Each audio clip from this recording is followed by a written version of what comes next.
又嚟到一年一度嘅亞洲美食節啦，為期3日，我哋喺最尾嗰日嚟咗。由入口呢度開始呢，其實已經好多嘢玩噶啦，平均就係5至10蚊加幣一次嘅。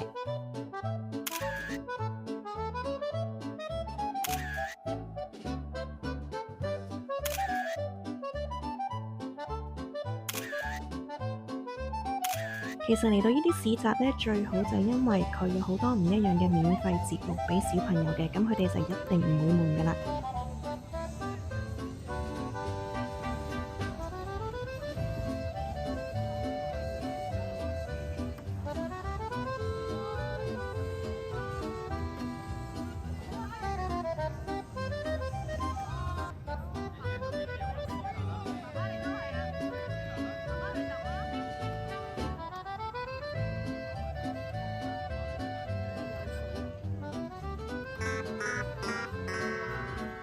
攤位嘅姐姐們都係超級好人啊，兩個都俾咗條雪條佢哋食啊！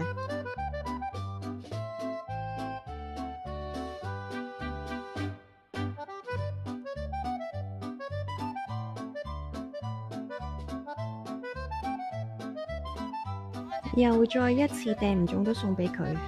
嚟得呢啲夜市呢，其實都預咗比較貴噶啦，我哋一齊睇下價錢啦。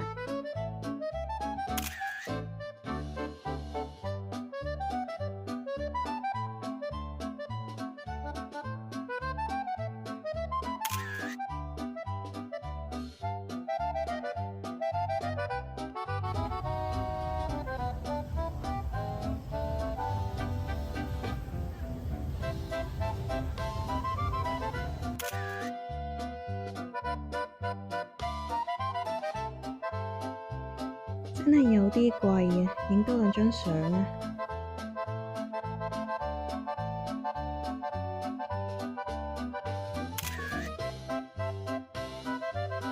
繼續影多幾張相啊！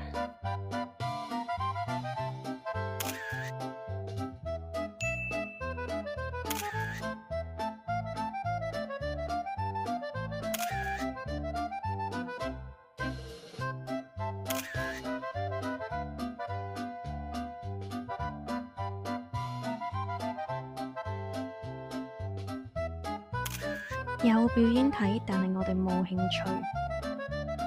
好好天，但係好熱，走先，下次見。